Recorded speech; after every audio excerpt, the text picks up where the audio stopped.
Good evening, students. Me, Shudipa Chaudhuri from Pengri High School. So today I am going to teach you a poem, The Daffodils, written by William Wordsworth. মই প্ৰথমতে কবিতাটো তোমালোকক পঢ়ি শুনাইছো তোমালোকে ভালদৰে শুনা The Daffodils.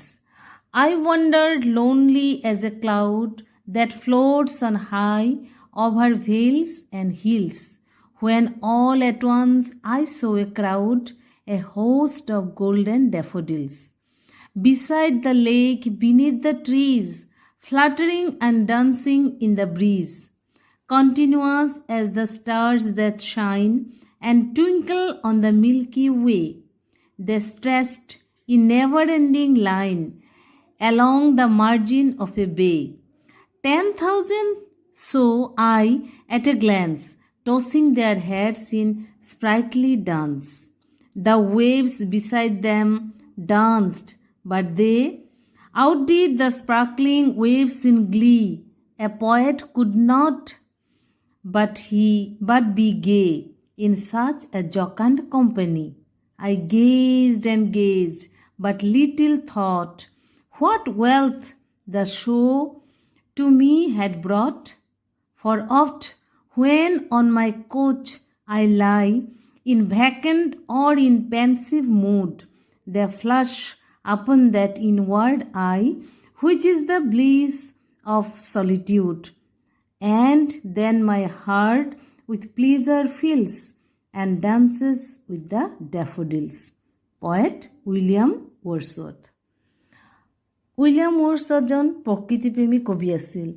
তেওঁৰ বেছিভাগ কবিতাই তেওঁ প্ৰকৃতিক লৈ লিখিছিল। ফুল, গছ, পাহাৰ, নদ, নদী, যিমান প্ৰকৃতিয়ে তেওঁক সদায় আকৰ্ষণ কৰিছিল। প্ৰকৃতিক লৈ তেওঁ বৰ ধুনীয়া ধুনীয়া কবিতা লিখি থৈ গৈছে। আৰু দ্য ডেফোডিলছ কবিতাটো উইলিয়াম ওৱৰ্ডছৱৰ্থৰ এটা ফেমাছ কবিতা। মই এই কবিতাটো এতিয়া তোমালোকক পঢ়ি শুনালোঁ। তোমালোকে ভিডিঅ'টো চাই নিজে পঢ়িবলৈ চেষ্টা কৰিবা। এতিয়া কবিতাটোৰ পৰা যিখিনি টান শব্দ, নতুনকৈ শব্দ যিখিনি পালা, সেইখিনি তোমালোকে বহীত লিখি লোৱা। মই তাৰ মিনিংখিনি কৈ দিম, তাৰপিছত তোমালোকক কবিতাটো বুজাই দিম। কবিতাটোৰ পৰা টান শব্দখিনি মই লিখিলোঁ, তাৰ মিনিং দি দিছোঁ।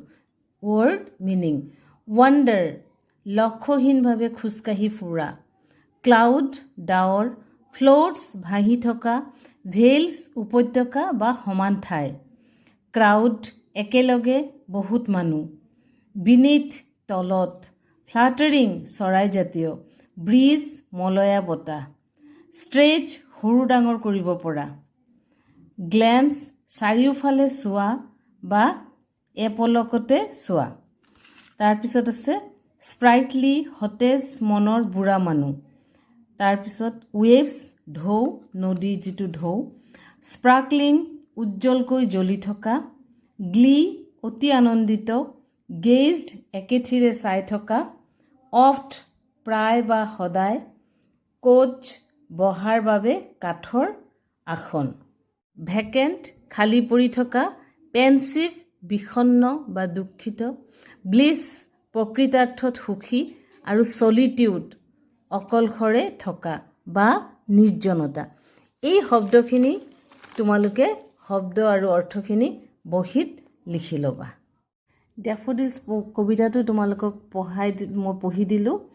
কবিতাটো হৈছে, কবিজন হৈছে উইলিয়াম ওৱৰ্ডছৱৰ্থ। উইলিয়াম ওৱৰ্ডছৱৰ্থ এজন প্ৰকৃতিপ্ৰেমী কবি আছিল। তেওঁ ডেফোডিলছ কবিতাটো, এই ফুলখিনি দেখিছানে, এই ফুলবোৰৰ নামেই হৈছে ডেফোডিলছ, হালধীয়া ৰঙৰ ফুল।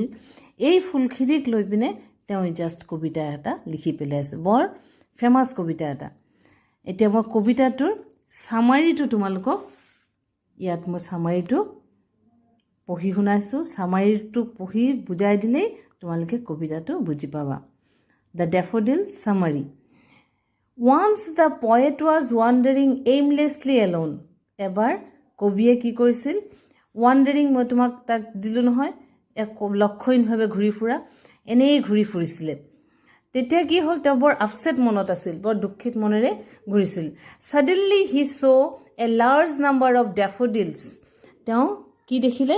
একেলগে বহুত ডেফোডিলছ এই যে ফুলখিনি দেখিছা যে তোমালোকে কবিতাটোত কিছুমান ফুলৰ পিকচাৰ আছে তাত চাবা এই ফুলখিনি তেওঁ একেলগে দেখিছিল ক'ত দেখিছিল under the trees in the side of the lake মানে হ্ৰদ দুইফালে মাটি মাজত অলপ যি পানীৰ ঠাই সেইখিনিক হ্ৰদ বোলে লেকৰ চাৰিওফালে এই ফুলখিনি ফুলি থকা দেখিছিল দে ৱেৰ গল্ডেন এণ্ড কাউণ্টলেছ সেইবোৰ কেনেকুৱা আছিল গোল্ডেন কালাৰ আছিল এণ্ড কাউণ্টলেছ বহুত আছিল কাউণ্ট কৰিব নোৱাৰা মানে অজস্ৰ ফুলি আছিল the danced with the gentle bridge আৰু এই ফুলখিনি বতাহৰ লগে লগে ব্ৰিজ মানে মলয়া বতাহৰ লগে লগে ফুলখিনিও নাচি আছিল they were like the stars in the night ৰাতিৰ আকাশৰ তৰাৰ নিচিনা তাহাঁতি জিলিকি আছিল দ্য ৱেভছ টু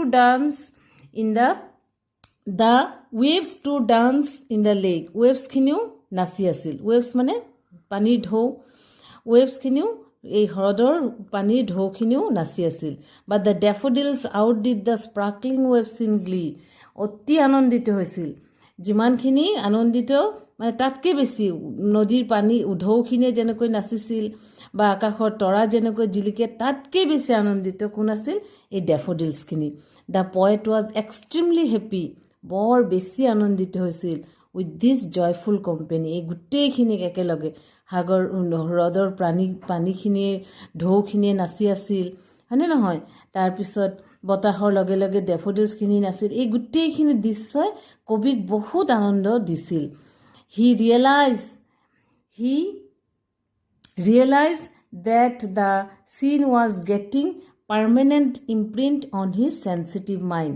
তেওঁৰ sensitive mind এই যে তেওঁ অকলশৰে ঘূৰি ফুৰি আছিল মনটো তেওঁৰ বৰ আপছেট আছিল উদাস হৈ আছিল এনেকুৱা এটা সময়ত এই যে আনন্দখিনি কবিৰ মনত পাৰ্মানেণ্টলি থাকি যাব বুলি কৈছিল লেটাৰ তাৰপিছত whenever the poet will be in alone আকৌ ভৱিষ্যতেও যেতিয়া কবি এনেকুৱা অকলশৰীয়াকৈ থাকিবলগীয়া হ'ব তেতিয়াও and in thoughtful the daffodils flashed in his mood আকৌ তেওঁৰ মনত ফ্লেশ্ববেক মানে আকৌ ঘূৰাই অহা যিটো কয় আমি ফ্লাছ আকৌ তেওঁৰ মনত আকৌ ঘূৰি আহিব flash in so the poet says that his joy is the product of his solitude এই যে তেওঁৰ যে আনন্দটো ক'ৰ পৰা পালে নিৰ্জনতাৰ পৰাই পালে হয়নে নহয় তেওঁ অকলশৰীয়াভাৱে আছিল ভাৱেহে এইডোখৰত তেওঁ ফুৰি আছিল অকলে লক্ষণভাৱে ঘূৰি ফুৰিছিল আৰু এনেকুৱা সময়তে তেওঁ এই আনন্দখিনি পালে তাৰমানে নিৰ্জন অকলশৰীয়াভাৱে থাকি তেওঁৰ লাভ হ'ল হয়নে নহয় ইমানখিনি